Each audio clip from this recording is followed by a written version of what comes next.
প্রেক্ষাগৃহে যখন ঝড় তুলেছে শাকিব খানের বরবাদ, তখনই আবারও পাইরেসির শিকার হলো সিনেমাটি।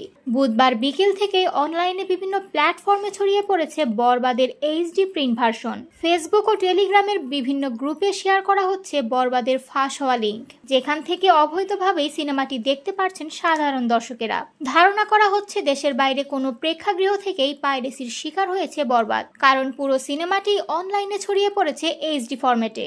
এবারই প্রথম নয়, বরবাদ মুক্তির শুরুতেই পাইরেসির মুখে পড়েছিল ছবিটি। সে সময় অসাধু ব্যক্তিদের বিরুদ্ধে ব্যবস্থা নেওয়ার জন্য গুলশান থানায় হাজির হয়েছিলেন সিনেমাটির পরিচালক মেহেদী হাসান হৃদয় ও প্রযোজক শাহরিন আক্তার সুমি। সে সময় দর্শকদের প্রতি আহ্বান জানিয়ে হৃদয় বলেছিলেন, বরবাদ বড় পর্দায় দেখুন, পাইরেসি থেকে বিরত থাকুন, শিল্প ও শিল্পীর সম্মান করুন। বরবাদ চলচ্চিত্র নির্মিত হয়েছে অসংখ্য কলাকুশলীদের কঠোর পরিশ্রম ও সৃজনশীলতায়। আপনার এক মুহূর্তের পাইরেসি পুরো টিমের পরিশ্রমকে বরবাদ করতে পারে। তিনি আরো বলেন, পাইরেসি বা অনুমোদিত ক্লিপ শেয়ার করা শুধু আইন বিরুদ্ধ নয়, এটি শিল্পের প্রতি অবজ্ঞাও।